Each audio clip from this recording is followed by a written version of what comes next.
Hello everyone, so my self Farheen Khan.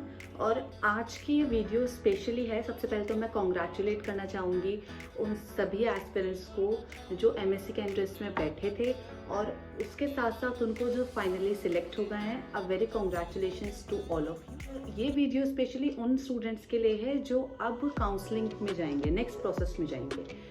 तो उन्हें क्या क्या डॉक्यूमेंट्स ज़रूरी होंगे, या फिर वो जब यहाँ आएंगे एडमिशन प्रोसेस के लिए इंस्टीट्यूट में, तो क्या उनको डॉक्यूमेंट्स लेकर आने हैं। डॉक्यूमेंट्स के साथ साथ काफ़ी लोगों का क्वेश्चन रहता है कि क्या बॉन्ड रहेगा, तो बॉन्ड के बारे में बात करेंगे। उसके साथ साथ काउंसलिंग प्रोसेस के बारे में बात करेंगे कि जो काउंसलिंग का प्रोसेस है, दैट काउंसलिंग प्रोसेस में आपको कैसे सीट आप सिलेक्ट कर सकते हो और चॉइस ऑफ इंस्टीट्यूट में आप कैसे जाएं। वो मेरा कुछ स्पेशल एक एरिया है जिसके बारे में एट द एंड में बात करूंगी, तो प्लीज़ वीडियो के एंड तक बने रहिए।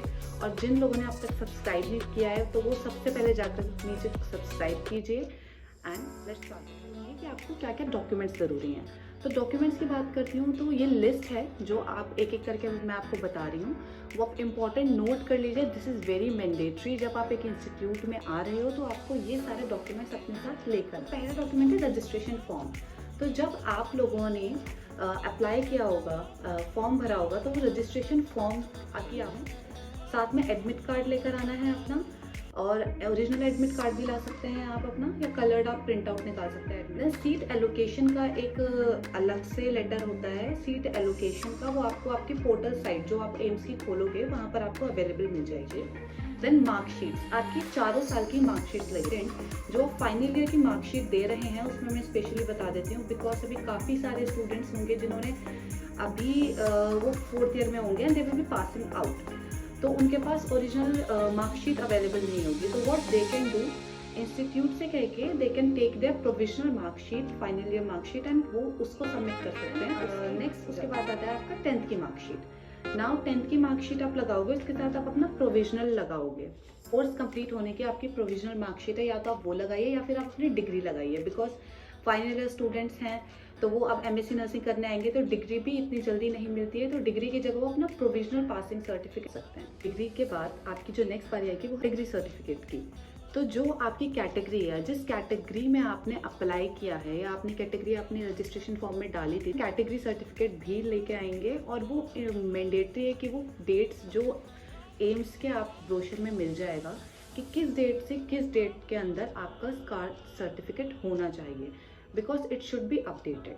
So please keep that in mind. Next is RN-RM registration certificate. तो RN-RM रजिस्ट्रेशन सर्टिफिकेट के भी बात साथ ही है दैट जो फाइनल ईयर अपेयरिंग स्टूडेंट है, दो students will not be having their RN-RM certificate. So what they can do, they can get a temporary RN-RM registration number. So temporary RN-RM registration number के लिए आप state council में जिससे आपने पास किया है वहाँ से अप्लाई कर सकते हैं। अप्लाई करने के बाद विद इन सम डेज, और हर काउंसिल का प्रोसेस अलग है, वो आपको within that time period वो provisional certificate of RN number आपको अलॉट कर देंगे। तो that number you should carry with yourself to the institute you are going. Or those who student who already have their permanent registration number, so they should take that registration themselves. Then next is your Aadhaar card. Aadhaar card is very important. You should bring your original Aadhaar card with you, and as well as a copy. It is very important. Then next is your affidavit के बारे में मैं ये बात करूँगी कि ये आपको बताया जाएगा जब आप जिस इंस्टीट्यूट में चले जाओगे वो आपसे एफिडेविट के लिए बोलेंगे। एफिडेविट आप कैसे बनवा सकते हो, अपने लॉयर के पास जा सकते हैं, अपने ही जहाँ पे आप रेसिडेंस है वहीं से आप बनवा सकते हैं, या फिर आप जहाँ पे भी हैं आप लॉयर के पास जाइए। You have to submit 2 affidavit same of anti ragging. जो उसका कंटेंट है वो मैं पोस्ट कर दूंगी, आप देख सकते हैं कि उसमें क्या होना चाहिए। अदरवाइज जो आपका इंस्टीट्यूट होगा वो आपको उसकी एक कॉपी भेजेगा कि आप अपने एफिडेविट में ये मेंशन करवाइए, और फिर उसके बाद आप उस दोनों को लेकर करने जाएंगे तो आप उसको अपने साथ लेके जाइएगा। इट इज़ वेरी इंपॉर्टेंट, क्योंकि मैंने देखा है काफ़ी बच्चे एफिडेविट की वजह से लास्ट टाइम भागते हैं, ध्यान नहीं देते हैं। तो एफिडेविट बहुत ज़रूरी है, and 2 affidavit is important. Your institute recognition certificate. Institute recognition certificate के लिए आप क्या कर सकते हैं कि INC की लिस्ट पर आप जाइए, एंड INC की लिस्ट पर जब आप जाओगे तो वहाँ जाने के बाद आप देखोगे वहाँ पे लिस्ट है कि रिकॉग्नाइज्ड इंस्टीट्यूट की, INC रिकॉग्निशन इंस्टीट्यूट की आप लिस्ट निकाल सकते हैं, वहाँ से डाउनलोड कर सकते हैं। उसमें आपको अपने इंस्टीट्यूट का नाम देखना है जिस ईयर में आपने उस इंस्टीट्यूट में एडमिशन लिया था। तो उस इंस्टीट्यूट का नाम और आपके ईयर का एडमिशन, उसका स्क्रीनशॉट लेके आप फोटोकॉपी निकाल लीजिए। Then you have to submit that document as your institute recognition certificate. Otherwise के बने हुए हैं जो शायद अभी रजिस्ट्रेशन आपके टाइम पे रजिस्टर्ड नहीं थे, but now they are registered, student has been pass from this institute and this has been recognised by INC now, so that can also be submitted as an alternate of your institute recognition certificate. It can be an option. Always you should have always 4 to 6 of your passport photographs with yourself. Then photocopies. You have to submit all these documents जो मैंने आपको बताए हैं, ये सभी के सभी documents आपको ओरिजिनल सबमिट करने हैं। देन ओरिजिनल के साथ साथ you should bring 2 photocopies, 2 sets of all these documents with you, because one will be submitted and one you can keep with yourself, or maybe other can also be come in handy. Now second thing is the bond is of 1 lakh rupees. Process के बाद आप उस institute के जहाँ से bank recognise करता है वहाँ से आप DD बनवाओगे। फॉर एग्जाम्पल एम जोधपुर का जो रिकॉग्नाइज बैंक है that is your Bank of Baroda.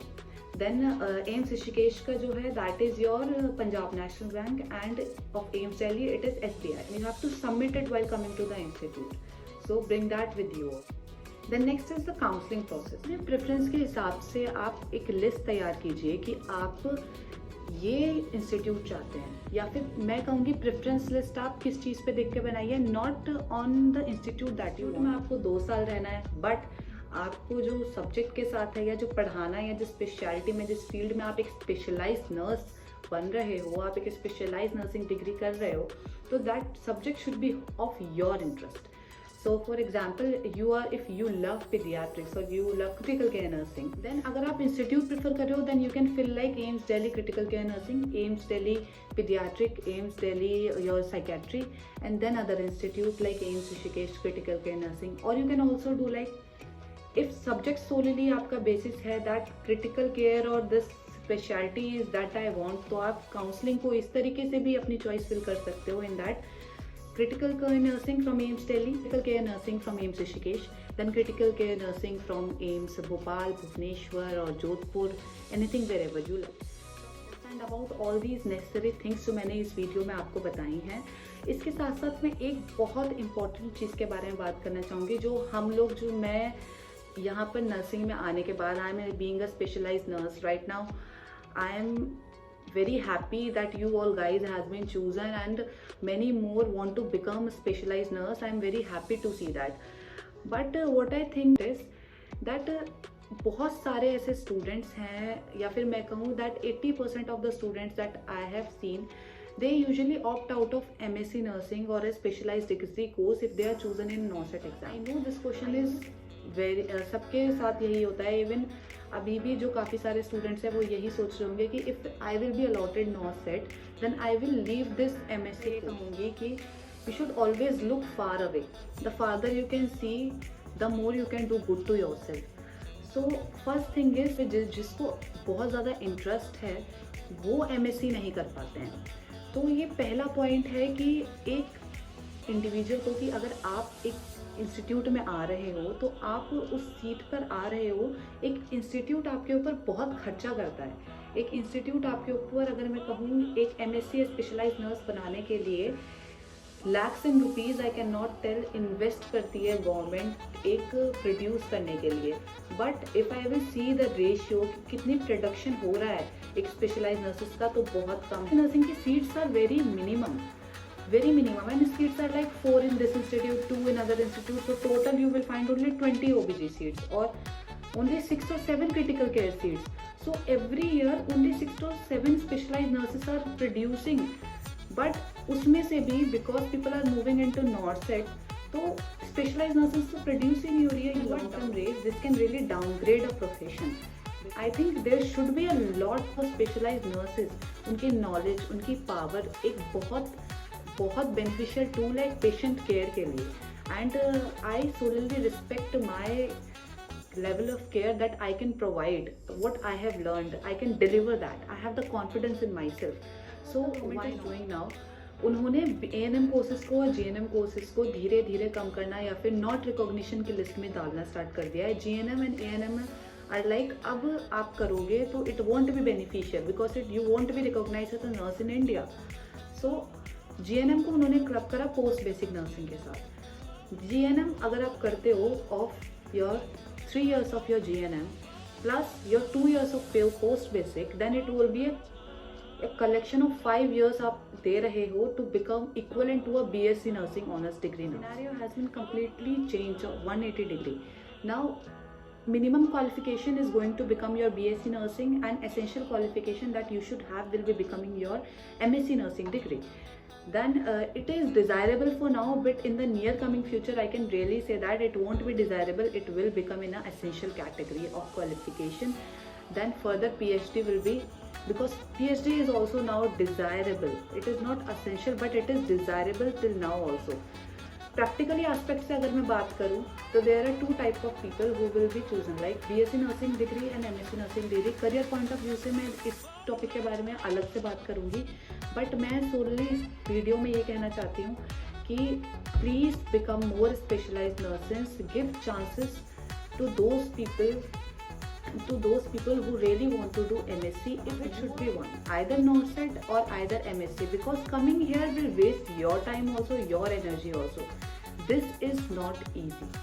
MSc nursing is not at all easy. It is a very difficult course and मैंने ये देखा है क्योंकि मेरे बैचमेट्स भी यहाँ से छोड़कर गए हैं। They joined in NORCET, they have joined in all over India institutes में I have my batchmates, I have my friends.